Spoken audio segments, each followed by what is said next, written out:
Evolutionary.org presents Evolutionary Hardcore Podcast with your co-hosts, Steve from the American Underground and Mobster from the UK Iron Den. Get ready for the most hardcore and underground info in the industry. And here we go. 10, 9, 8, 7, 6. Evolutionary.org Hardcore Podcast. Anyway, episode 147. Greg Kovacs. Stevesmi here in the Mobster. What's up, buddy? We're going to kill the Canadian beast. Let's smash this one out of the park. Okay. So, yes, Greg Kovacs, Canadian professional bodybuilder. He passed away back in 2013. He was only 44 years old. Very similar to Rich Piana, who was also about that age. While alive and at his peak, he was considered the largest bodybuilder in the world. His peak size, over 400 pounds. He was huge. He was also a businessman, and he did some coaching for bodybuilding. So in this podcast, guys, we're going to talk about his life, some life lessons for everybody listening to this. We're going to get into his steroid cycle. Fun stuff. It's going to be a fun podcast. So first, a little history on him. Niagara Falls, where he was born, on the Canadian side of the border. He studied electrical engineering in college. He loved sports growing up, soccer, hockey. Those are the main sports up there in Canada.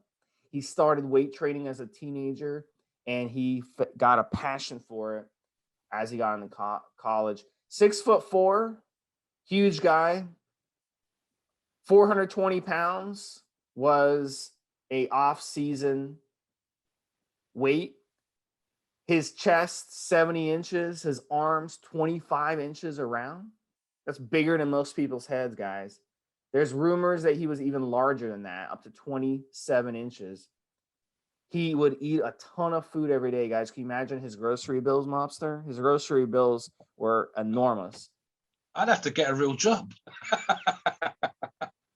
So what are your stats compared to him? He was 6'4", 420. He's 1 inch taller than me, or was 1 inch taller than me. I'm 6'3", and my heaviest on a cycle recently was 329. I believe I weighed 22 stones 12 yesterday, which I think off the top of my head is 316.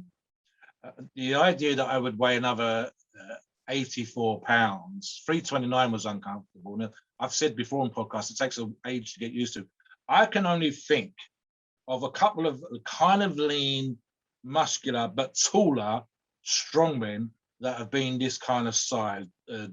Dominic Filiu, who had serious anxiety issues, was around 200 kilos, and Hafthor Bjornsson, who's another 3-5 inches taller. He was 6'8", something like that. So another 3-4 inches taller, weighing, I believe, at 205 kilograms. But this is the thing, right?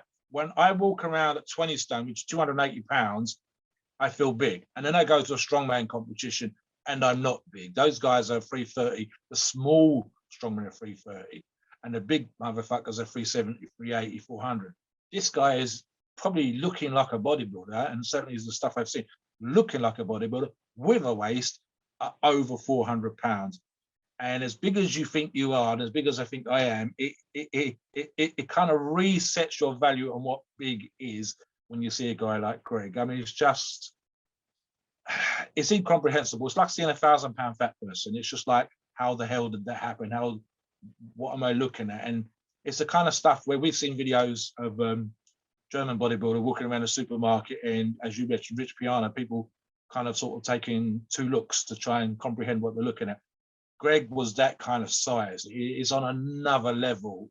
Most of the lifters on our website and the forums are 180, 205, 210, and they look damn good. This guy's literally double that size, guys. 90% of you listening, he's 2 times as big as you are. And it is a real hard thing to get your brain around until you see it in person. I've been around those people, and it's still, I've only got to not see them for a few weeks and come back and motherfuck, huge. If they're around you all the time, you kind of get a little bit sort of, but you still know they're big. This is big. Steve. If you guys Google a picture of him, I mean, he's Yeah. big, and if you ever saw him in person, it'd be incredible how huge he was. So, 1996, he won the Canadian National Championships. Obviously, he wasn't 420 pounds when he did it. He also placed for the IFBB Night of Champions, IFBB Ironman Pro Invitational late 90s, 13th in the Arnold Classic in 2004. He was never a great bodybuilder, guys, but he loved doing it. And, I give him credit for that. At least he went out there and loved something and he did something. But, he's not going to do well against more conditioned competitors. That's not what judges are looking for. They're not looking for someone huge like that. They want to see you be ripped. So he was never a ripped guy. He never had a flat stomach. He had the whole bubble gut thing going. So, and at the end of the day, his diet, guys, 10,000 calories a day when he was over 400 pounds. And then he would drop his calories down, 2,000 calories, when he wanted to drop his weight. And then he dropped in another 2,000 calories. So at the end of the day, he was still bringing in 6,000 to 8,000 calories. And that to him was cutting. So that tells you how his, So, Steve, can you imagine? I'm cutting back to 8,000 calories a day. Exactly. It's crazy. Just that line. That's again, guys. This is a sense of scale. I know world-class strength athletes, 4,000, 6,000. You're cutting back to 8,000 calories. Get that through. Just think about what that really means, guys. Thank you. Yes, and it's crazy. There's stories of him eating 2,000 eggs a day every single day. So if your 2,000 eggs, that's $10. Your egg bill alone a month is $300 a month, just on eggs. So, I mean, can you imagine him going to a grocery store, like a weekly grocery store run? You probably have to go twice a week minimum, right? So he's going to the grocery store. He's got to eat two dozen eggs a day. So he's getting 2 cartons of eggs per day. So he's going there and getting like 6 or 8 cartons of eggs and putting in his car. I've seen people like that at the grocery store. I live in a wealthy part of the country. You know what those people are doing, Mobster? They're taking a boat trip on a yacht for a month or 2 weeks minimum, right? And they're going there and they're filling up their cart with like $800 worth of food, tons of different foods. Yeah. And you ask them, what are you doing? Oh, I work on a yacht. I'm buying all this for my client. We're going on a 2-week or 3-week yacht This is all trip. for him. And this guy this is for him for 3 fucking days. So it's an insane amount of food, insane amount of money. So now you see how these, he did it. And to get to that level, guys, you build up, and it becomes an obsession. It's a bigorexia thing. It's a mental thing where you feel like I'm not big enough, and you want to just keep getting bigger and bigger and bigger. So it does have health consequences, which we will get into shortly. There is a thing, and I'm just jumping in here, Steve. There's a kind of process sometimes where, and I've done this in my lifting competitions, where one of the things I talked about is negative, positive, and open behavior. And open behavior goes, for example, let's see where this thing can go in terms of a lift. So maybe he has that sense. He goes, let's just see how damn big or how damn strong I can get. But in reality, as Steve said, just using the shopping cost as an analogy, when it's $300 and $400 and $500 shopping costs, and that's twice a week, when you literally can only wear the clothing that a sponsor's given you, because anything else needs to be custom built, whether it's pants. And when I say pants, I use the English version of pants. I mean, literally your underbriefs need to be custom built, because the waist is fine because you're a bodybuilder, but your legs are 36 inches. There are video clips of his thighs being measured. There are no normal size pants that ain't for a fat person that have a 36-inch thigh, and that's just your underbrief, your boxers.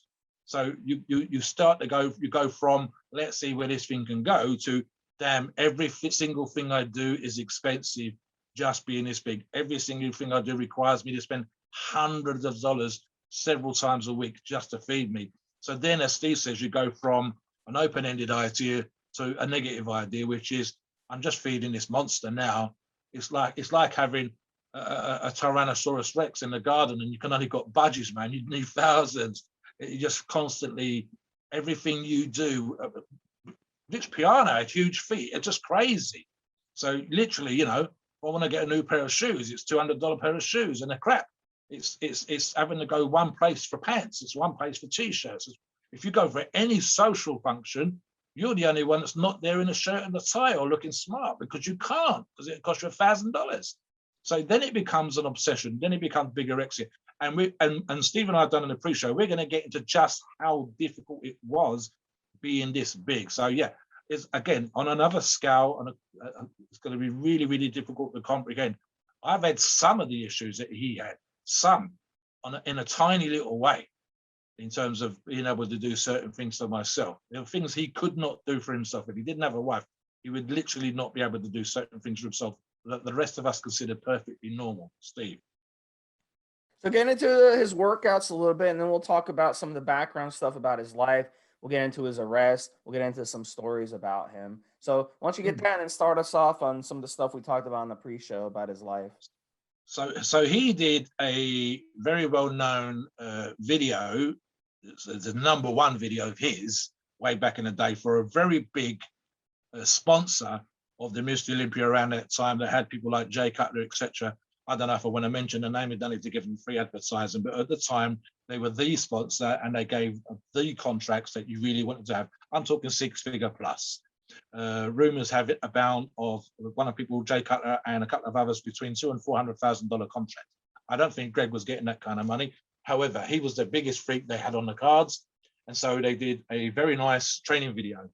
And you've got stuff there with him, like, for example, filling up a Nebula Pro Fitness leg press and just going to reps on this kind of stuff, working up to, I believe, 5 and maybe even 6 plates a side on an incline Smith machine press and things like this. And in the pre-show research, we're talking about he was doing a split, perfectly normal, 5 or 6 days of training. But it's the numbers, guys, the numbers again. I'm talking about 130-pound dumbbell curls. I mean, I can go heavier than that, but this guy was doing other stuff as well. And his arms are like 6 inches bigger than mine. So it's that kind of level. There's as I said, you go on the, doing a whole stack as a warm-up on the leg extension machine, 15, 20 reps. And it's that kind of stuff again. In fact, arguably, and I think we've touched on this in the podcast before, some of the really, really top level pros go to multiple gyms because some gyms won't have the equipment that they can use. Greg is so big, I'm surprised he could get on certain. I think he's doing one of the hammer machine press, incline press, I believe, and he has to sort of turn sideways to get in and out of the machine. And then one exercise he's doing, he has to put weight on the handles, the grips, because he's filled up the loading pins on each end of the machine. So the maximum, the most that they'll hold is like 7 plates, and he's having to put a 5 and a 10 kilo plate, 22, 25 pound plate onto the handles just to add load. So there's actually kind of in a perverse way issues with being so strong that he was maxing out the equipment and having to rep stuff like that. And it's kind of a cool video. The weights don't look fake. He seems very happy doing what he's doing. So I can only assume that in the off season, he was kind of crazy strong, Steve. And I can think of one UK fella that comes into this, which we'll touch on in a minute. So yeah, I mean, we're not looking at anything crazy here, people. If anything, there was a certain limit to him in terms of being able to load he could put on a machine and spotters. When you're benching 6 plates aside on an incline bench, even on a Smith machine, it's hard to find buddies to come over and help you with the weights.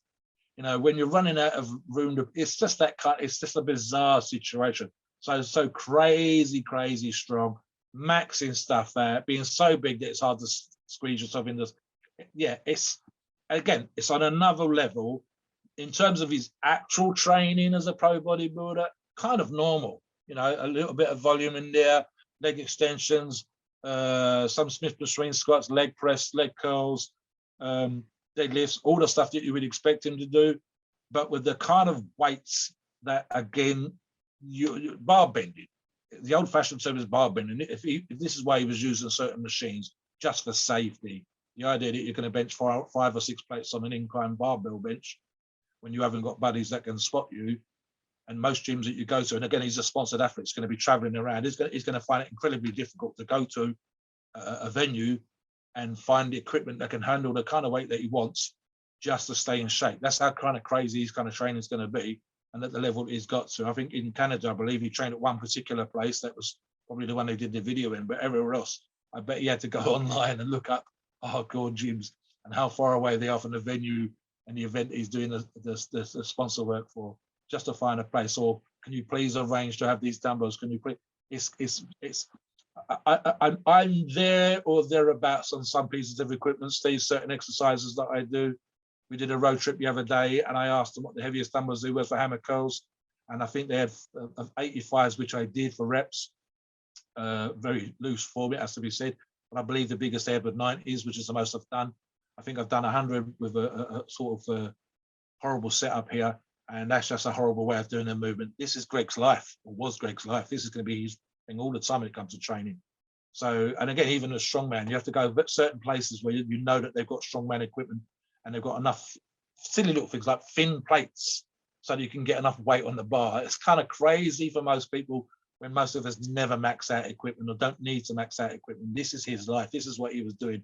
This is part of that obsession. If he had to pay for this stuff out of his own pocket, man, it cost him $300,000-$400,000 just to set up a home gym. Can you imagine, Steve?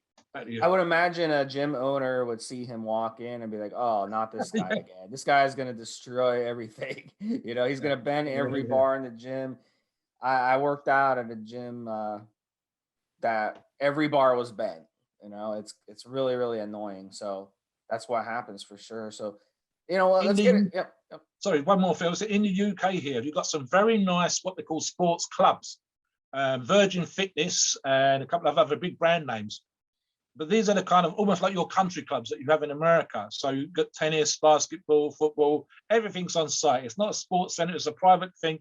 There are some of these places where the bars are only rated to 150 kilos. I believe there's an Italian brand where the bars are hollow. So it's tube, not solid steel, and they're only rated to 330 pounds. Can you imagine? Greg turns up, everything is damaged.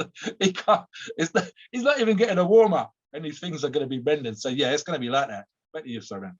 So I'm going to talk about a little bit of his arrest, a little story about his arrest, and then Mobster can talk about some other stories. And Mobster is going to go over his death, what happened.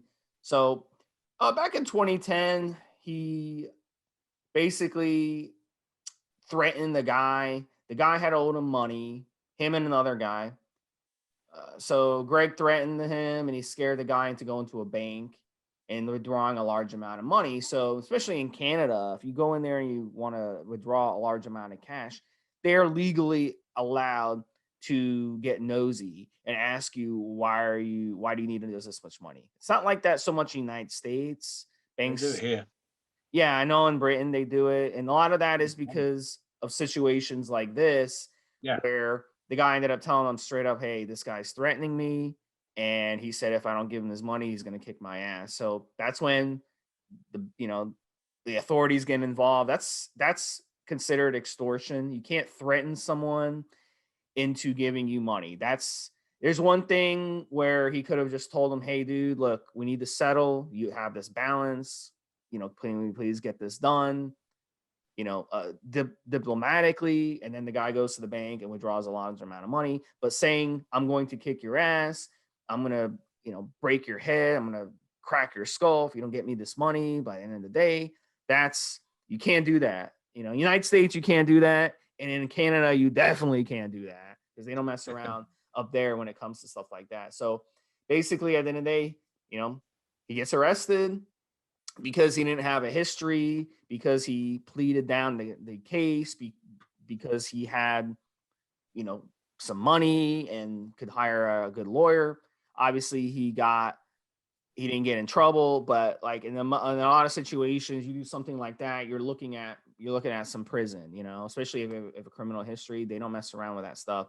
So in his situation, he got away with it, but it's a life lesson, guys. And he even admits it. Look, if someone owes you money and you're going to threaten them and risk going to prison over some little bit of money, that's not worth your freedom. So it doesn't make any sense. So, he admits, "Hey, I shouldn't have done it." And that's it. They settled it out of court. It was a plea deal. They settled it. Everyone went their separate ways. So Mobster, tell us a little bit about some of the other cool stuff. All right, so there are a bunch of rumors, and RX Muscles covered some of these stories. Dave Palumbo is a great one for telling Nasser Al-Sonbati stories, and they had an episode a couple of years ago where they were repeating stories that Nasser El-Sonbaty come out about the time when Greg stayed with Nasser. And Nasser is a 280 to 300 pound bodybuilder, and he's got his 400 pound Canadian bodybuilder staying with him for one reason or another. And there are a couple of stories. This is how physically big that Greg was. So, for example, Nasser told one story that Greg could not wipe his own ass, and his wife had to do it for him. So not only is she cooking up this 10,000 calories a day, food going in, she's having to deal with the food coming out. And I believe at one point they were doing some gig where they stayed at some hotel, and whether it was a hotel or whether it was Nasser's house, Greg couldn't use the toilet because the cubicle was too small. So he says to Nasser, don't go into the toilet. And so you've got the actual toilet, and then you've got the rest of the bathroom. Don't go into the bathroom, he says. Why not? Just don't go into the bathroom. Just take my word for it. Nasser, of course, being the kind of chopsy fella that he was, quite arrogant and self-centered, etc., quite egotistical, goes into the bathroom and finds that that's because Greg, who's 400 pounds, cannot get into the toilet cubicle, he's done the next best thing and is shit in the bath, because that's the only place he could sit down comfortably and do what needed to be done. God knows whether he was going to clear this kind of mess up for himself or he was going to leave it for the hotel maids. I don't even want to think about the poor bitch that's going to come in and clear that mess up because you can't shit in the toilet cubicle. That's just crazy. So you've got a bunch of stuff there. One of the things I was touching on in the pre-show with Steve is, and you can find these photographs, you can find photographs of him weighing 400 pounds with a waist and looking like a monster that we touched upon earlier on. What you can also find online, and I'd seen these pictures in the magazines when they came out, is one of his last competitions.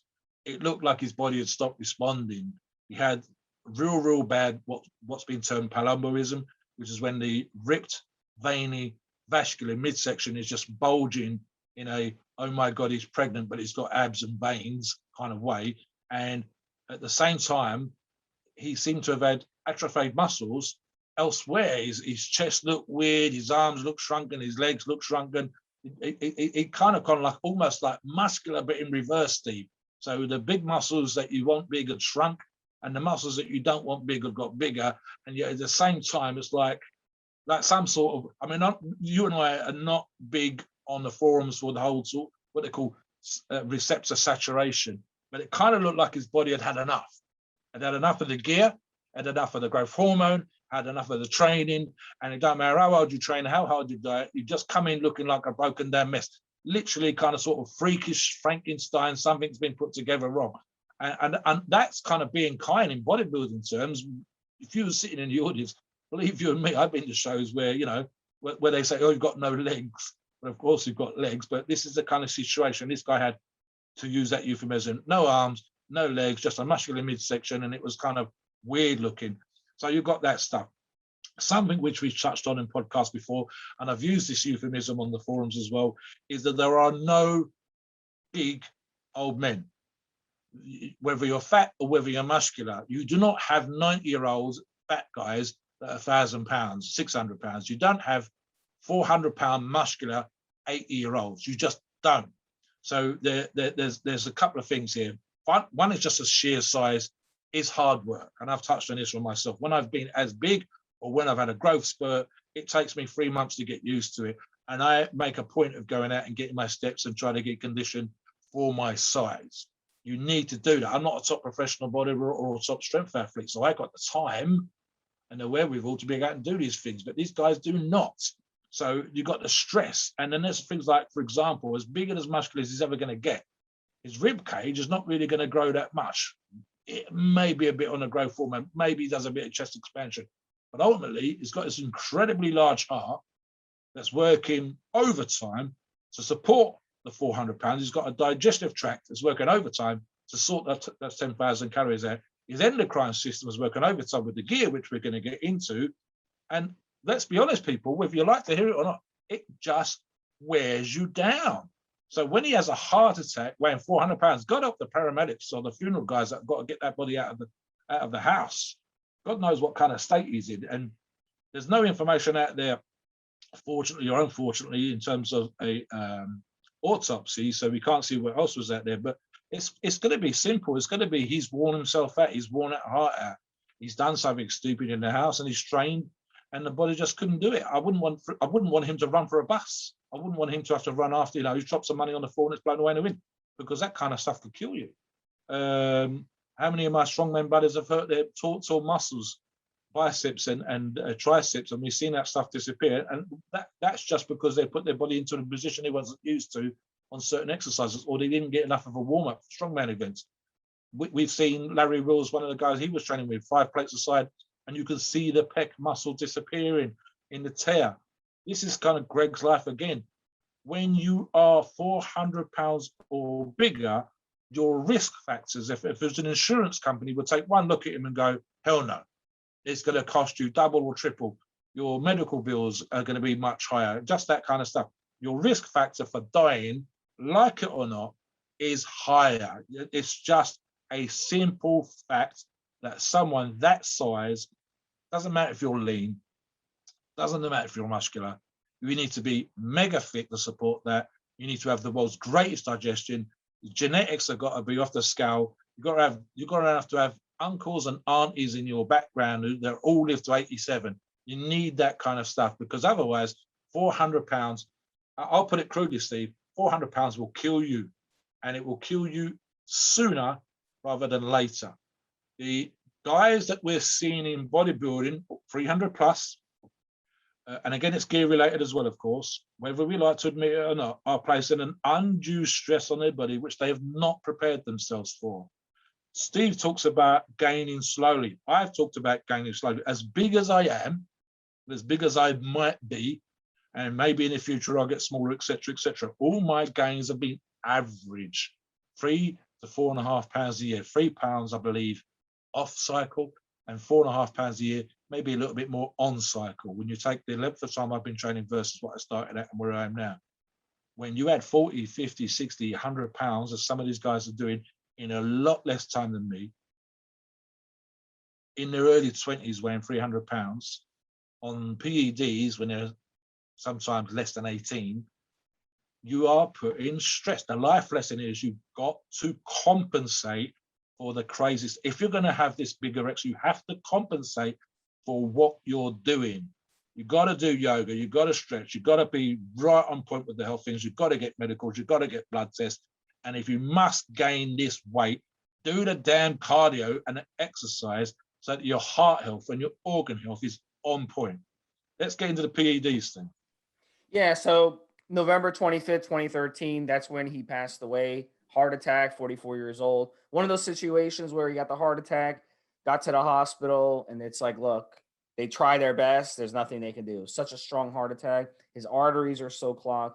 All that food, being that heavy, it's going to make it impossible to live a long life. And like Mobster said, you don't see people in their 70s and 80s who are overweight. You don't see people in their 70s and 80s who smoke cigarettes. It's probably a very, very tiny percentage, because if you smoke cigarettes, you're not going to make it to that age. And if you're overweight, you're not going to make it to that age. So it's the most anti-aging things you could do. To add to it, not only did he have all those issues, but then you add steroids to the mix, anabolic steroids, which cause your body has to filter these anabolic steroids. Puts a lot of strain on your kidneys, which puts a lot of strain on your heart health. You're so, those androgenic, the estrogenic side effects from steroids just add to it, add fuel to the fire. So when he was that big, when you have bigorexia like this, you're going to use as much steroids as necessary to get bigger and bigger and stay big. And in his situation, we could speculate over a gram of decadurabolin. It's one of those that in his era, a lot of guys who started using steroids in the 90s, you talk to them in the gym, they're like your age, Mobster, guys now who are in their 50s, which Greg would have been if he was still around today. He would be somewhere around your age. And they love DECA. They love DECA. Guys nowadays don't like DECA. The people have gone away from DECA. But back in those days, they loved DECA. It was one of those steroids you could run a lot of, and it didn't aromatized into estrogen as much as testosterone. It gave you some joint help. It gave you good mood, and it gave you a lot of appetite. And that's something that Greg wanted. He wanted the appetite. I can imagine the grind of eating that much food. Some of you out there be like, well, that must be awesome that he could eat 10,000 calories a day. No, no, no, no. It gets old quick. Real All right. quick. Trust me on It's a that. job of work. It's a job of work, man. It is a job in itself. Having to prep the food, having to eat all the time. You're obsessed with, I have to eat every fucking 2 hours, every hour and a half, I have to eat. And it's a really pain in the ass. I've been there, done that. Let me just jump in very quickly here, Steve. So Eddie Hall tells a story on one of his videos when he retired, having done the 500 kilo deadlift. And him and his wife, a bunch of strongmen have done this, a bunch of bodybuilders for that matter, they've done videos on YouTube because they get hits where they swap diets for the day. So you've got a normal size, attractive woman in the case of Eddie's wife, and then you've got a retired, and I use that word loosely, Eddie, weighing 363 pounds. I believe that's what he weighs at the minute. And they swapped diets for the day. And she was struggling to eat what he was eating, and he kind of ate what she would eat by 11 o'clock in the morning, and then was hungry for the rest of the day. But she told a very telling story.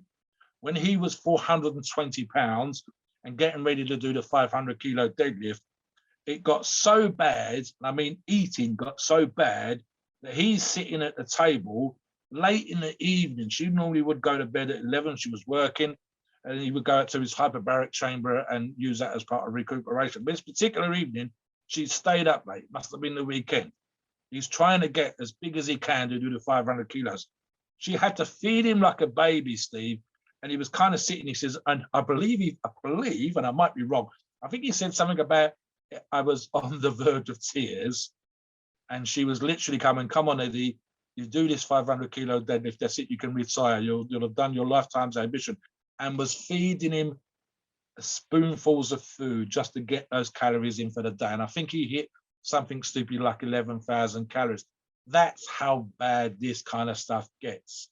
Never mind, and we've touched on this with the PEDs again, the food and the training, and then the frequency of pinning. I love DECA, Steve. I've talked about one of my favorite cycles.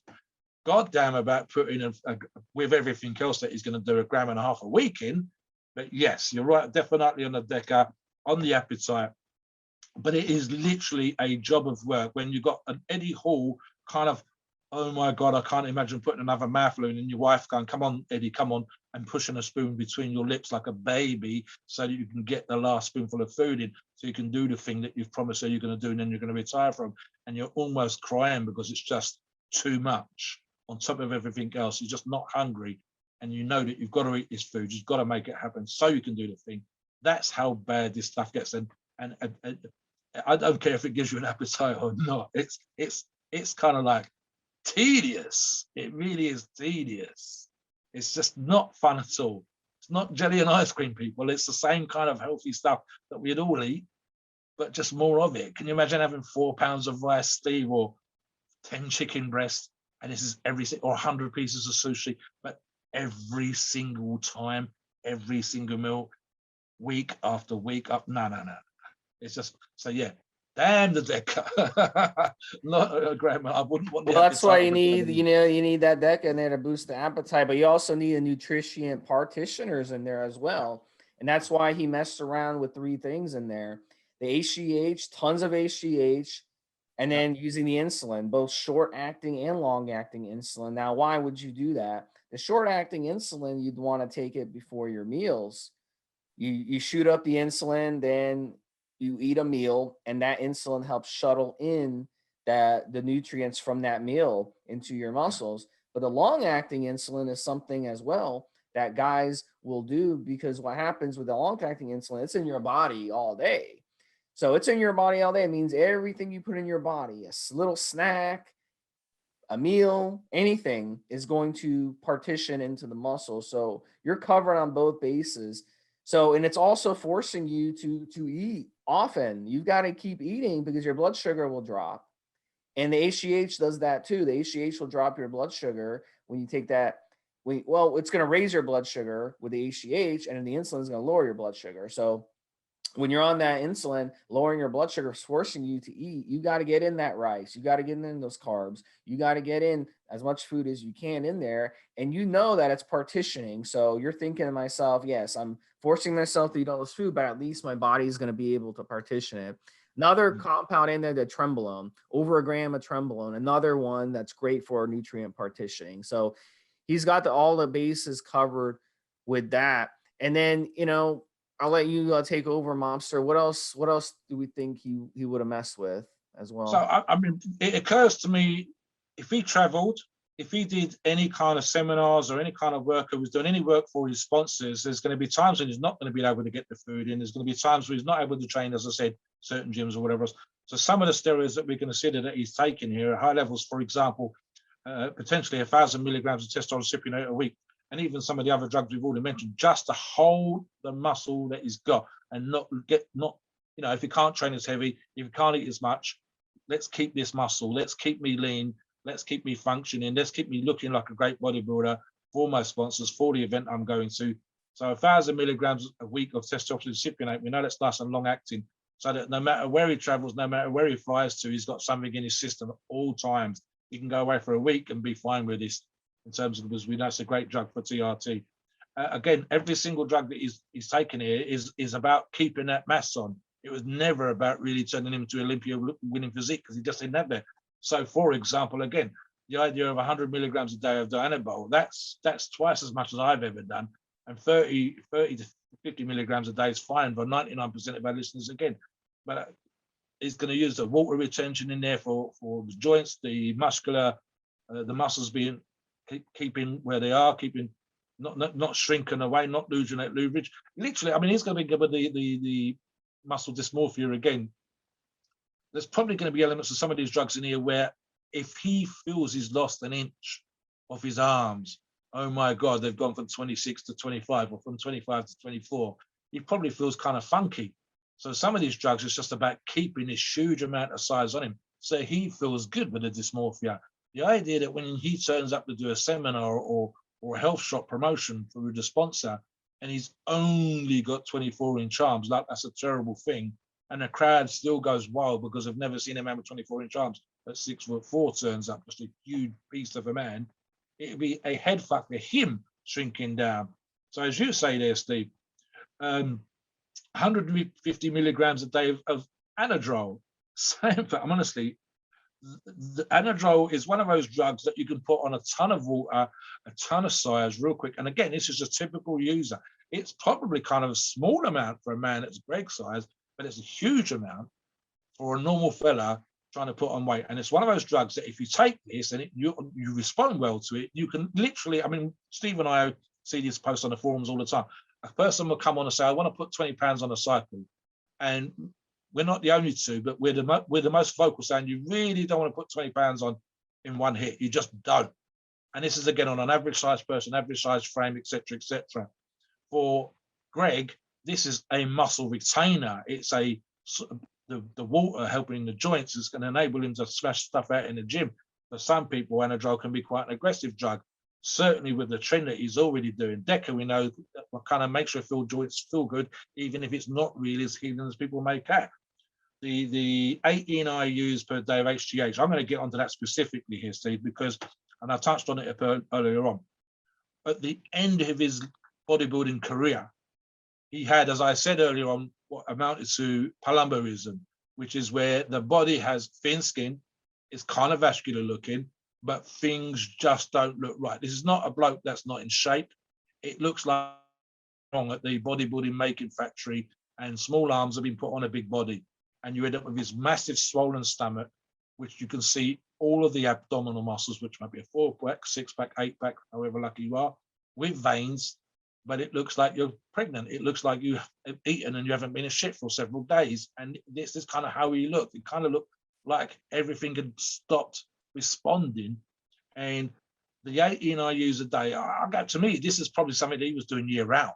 This is not someone getting in this kind of level of HGH for a competition because of how he looked, because of how he ended up looking, because of what happened to him, because of his need to be that big, the dysmorphia, because of his need to be that big just for his contract fulfillment. What specifications in the contract? We need you to do this many appearances. We need you to be this kind of shape all year round. This is the reason we're going to give you six-figure, $200,000, $400,000 contract, minimum of the $100,000. He probably felt that it was, I'm going to say 10 to 18 IUs all year round, Steve. And again, in my mind, seeing what his physique ended up like before he died, I just think he should have come off certain things at certain times. And I guarantee that he was on 24/7, 365. There was the 18 IUs to me almost feels like that was his go-to dose every day of the year. And upping that dose for competitions because of how he looked, because of what happened to him and everything else. So yeah, some of these numbers, I would not want to run, and I like Deca, I would not want to run 1,500 milligrams a week. That is a lot of stuff going in. 1,200 milligrams a week of Trent. Guys, we've got people on the forums taking 250, 350 milligrams of Trent and not liking how they feel. Can you imagine how you'd feel if you were that bad as a responder and then you're on 1,200 milligrams a week? The Anadrol, like I said, that's a nasty oral drug. It's a nasty drug in terms of how your body can respond. It's a great one from, in Greg's case, maintaining his muscle tissue, but it's not a very nice drug for most people to use. Certainly not, in my mind, again, this is a drug that you would have probably been using on, staying on way too long and keeping that muscle tissue, keeping that size on. The Debo was almost reasonable, but together with the Anadrol, probably a real bad idea. I would probably pick one over the other. I wouldn't want to use both, but I think my gut feeling tells me that he'd probably using both. And again, I'm saying that this HGH has probably got his year to go round average everyday dose and upping it for competitions. Then you've got the multiple pinning of the insulin on top. And we're back to everything that we said before. This is just to be 400 pounds or more. This is just to be as big as he is. This is not to win anything beyond the Niagara competition. It's literally, he walks out on stage, the audience goes mad because it's like Tom Platz's fires. There's just a freak factor there. And then that's it. He's back in the lineup. You go, oh my God, I've seen, now I've seen it. But he's not getting called out for the pose down. He's not one of the top 6. He's just a huge freak. And he's doing these kind of level of PEDs just to be a huge freak, not to win an Arnold, not to win some of the other big shows, not being invited over, doing stuff in India and Dubai and whatever else. It's just to be that huge 400-pound guy. And like we said earlier on, guys, it didn't end well. 44 years of age, Steve, that's no age at all. That's kind of like hardcore drug dying young kind of territory, late 30s, early 40s. Like if you're on a heroin or meth or something like that, and you die at that kind of age. The idea that you're 44 and you're a beast, an absolute monster when it comes to training and stuff like that, and then you drop down dead. What I mean, seriously, guys, and I'll do one of those life lesson things again. We've got guys, in fact, it's very nice, remember him on the forums and talking about how bodybuilding is his life, and he comes across real well. And I said to him, that's your attitude now. And you're looking at peptides, you're looking at myostatin inhibitors, you're looking at other things. He comes across like he's doing the right kind of research and whatever else, but he can't see beyond adding muscle. And I'm like, right, so I probably outweigh him by 30, 40 pounds. And I'm saying you have to have a small part of your focus on what's going to happen to you, what you're doing with training, the risk factors, certainly what's going to come after bodybuilding and stuff. You have to look beyond that stuff sometimes. And again, it's one of those things, being slightly older, that's useful here. So, and it's stuff like, Steve and I are probably going to touch on this, and I believe you probably touched on another podcast, Steve, with the idea that there's some sort of unlimited muscle factor coming in terms of myostatin inhibitors. And then Steve and I say, yeah, but what about organ growth? What about the fact that even if you've got the genetics, but they're not good genetics, it's no good having a 26-inch arm or a 50-inch chest or a 60-inch chest if you don't look right. And you're just going to have something like out of an alien cartoon or something. It's going to be as big as it can possibly get, but not put together right. It still won't win the Mystery Olympia. It might get paid to come to a seminar, but it'll do nothing else. And then the myostatin's only affecting the muscle. It's not affecting everything else. It's not affecting your digestion. It's not affecting your bones. It's not affecting your connective tissue. It's not affecting your heart health. So the idea sometimes that we can do this kind of crazy stuff, get absolutely circus freakishly big and expect to be okay with it is just not going to happen. You need to have these other things going on. You need to be thinking about what's going to happen when you stop. You need to be thinking what's going to happen when you stop being 400 pounds, when you stop taking these kind of drugs. You need to think that you are, I think you used the phrase in a previous podcast, if you're revving the engine and you're not taking your foot off the gas. I think you said it's like the car's constantly maxing out on the RPM. This is what this is like. And Greg is a great example of, from a guy that couldn't wipe his own ass, couldn't shit in a cubicle, had a $500, $600, $700 a week food bill, was doing crazy amounts of steroids, and then just plain dropped down dead of a heart attack at 44. You need to be thinking about other things, guys, even if it's just getting your body ready to be strong and being able to stay strong and be healthy, or have something like health in your lifestyle. Yeah, I think myostatin inhibitors is something too that he messed around with. Anything he could get his hands on. He was so obsessed with being big. There's pictures of him online next to Jay Cutler, Mr. Olympia. There's pictures of him next to Dave Palumbo, who's a big bodybuilder, and he makes them look like shrimps, and he looks like a giant next to them. And I think that's what he enjoyed. That was his motivation for doing what he did. That was his motivation. That was what he needed in his life. He just felt like he needed to be a giant. He needed to be bigger than everyone else and a giant. And it's definitely something in your head. It's some type of, it's hard for us to understand it, but to him, that was his obsession, to be as big as possible. And it's one of those things that's called bigorexia. And Rich Piana had it. Dallas McCarver had it. And these guys all died young. So finish off the show, Mobster, and then give us the... I'm just going to say, I have some elements of this stuff going in my own life, right? Now, some of it is just not being flexible enough, but it can be difficult to wipe my ass. That's the stuff you tell people about on podcasting. I have to kind of reach around, and a buddy of mine used to joke about using a stick. Right. And don't you guys have that thing in Europe where you sit on it and it squirts water? What is that? No, I've got 9 toilets in this place, so 3 of them are plumbed in because it's the old club, as you know. Well, you know what I'm talking about? Don't they have that? The bidet, yeah. But you don't have that in Britain? Could you imagine me getting into the shower? No. It's bad enough having to reach around and try not to get a lat cramp.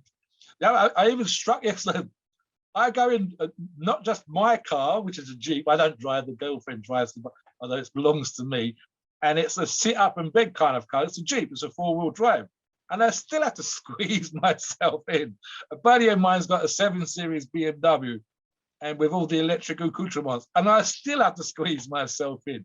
If I get into someone else, I'm going to the back of that car, coming back from the road trip in Bristol, Steve, and it's like one leg in, then my arse in, then my head in, then the other arse in, and then my other leg in, and I sit with my legs spread across the 2 seats. And that's my size now.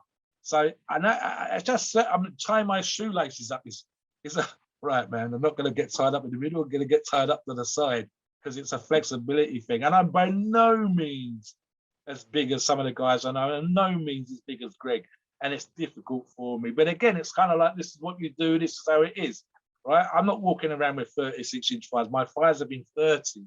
But again, I'm 6'3". My arms have been 20. Again, I'm 6'3". My chest is over 50. Some of it is old man inflexibility. So yeah, you've got all of these kind of things going on, guys.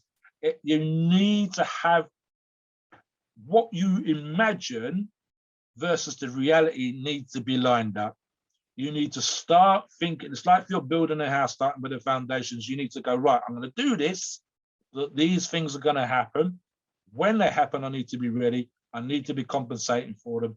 If I roll a dice and I go over a gram on this and over a gram on that, I need to understand my risk factors. I need to comprehend what you're doing. and you need to compensate like that. So I know, for example, that I have to go out and get a certain number of steps every day.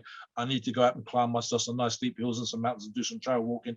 I can do certain things with my diet, but I can't go crazy all the time. I kind of eat kind of relatively small during the daytime and have my big meals of the night time. You know, could I eat more healthily? Sure. Could I weigh less? 100%. Of course I could. So it's stuff like that. You need to have this kind of stuff going on. And, you know, trust me, when you can't wipe your own ass, you're too damn big. And you need to be more flexible. You know, when don't go complain. I've seen pictures of bodybuilders when they've had to go out and get suits made, and you're looking at an $800 or $1,000 for kind of crappy looking suit sometimes, just because there's a 15 or 20 inch drop between your chest and your waist. And all joking aside, Ronnie looks like a pimp when he's got a suit, when he really does, especially when he was over 300 pounds, probably not so bad now. So yeah, you've got certain elements out there. You need to go to top level tailors. And if you're not a top level bodybuilder, not getting top level money, you can't afford a top level $2,000, $5,000 suit. You just can't. So you've got that kind of stuff. And this is just walking around kind of stuff. So yeah, it's a whole level of comprehension. Otherwise, you're like Rich Piana. Everything was with a vest or a shirt on. There was never a time when you saw him dressed up in a suit and a skirt and a tie. I can't think of anything like that. So yeah, it's a kind of weird situation. But yeah, being as big as Greg was, it's quite simple. No big, old, strong, muscular bodybuilders that are 95 years of age. Just doesn't happen. My history books for bodybuilding and weightlifting, most of the big older guys hit 60 and they were healthier then than they are now, Steve. So there you go. So yeah, take us into the disclaimer, buddy. We'll finish out the show. So guys, this was great episode, guys. Episode 147, Greg Kovacs. We'll have another one next week. Take care, guys. Don't forget, guys, please note we're not doctors, and the opinions that we express on this podcast are ours. It's our views and our experience, and it's based on years of being involved in the eye game when we talk about these topics. Our podcasts offer informational and entertainment purposes only. The freedom of speech and the First Amendment rule applies.